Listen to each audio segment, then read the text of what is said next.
In this tutorial, we'll go over the profile page, in which you'll be able to list various data points, change your plan, change your password, check your API connections, and list personal details about your business.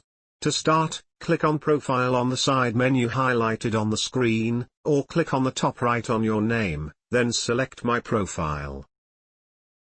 At the top of the profile page, you'll see which plan you're currently on.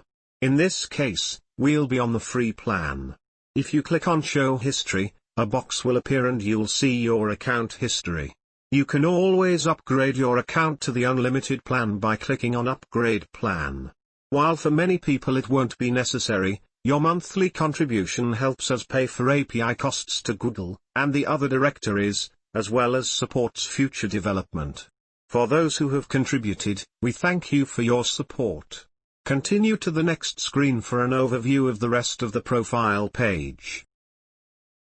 You can customize your name, email, and password on this screen.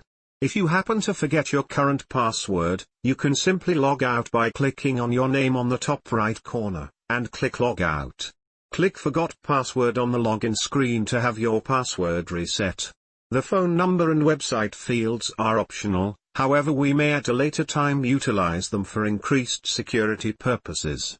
By checking advanced settings, you have the liberty to use your own Yelp and Google APIs. By signing up for the unlimited plan, that gives you the ability to use our APIs without any setup or cost to you. Last, you see API connections at the very bottom. An orange sync symbol shows that you currently have a connection with either Facebook, Google, and/or Yelp. A red triangle means that there is no API connection.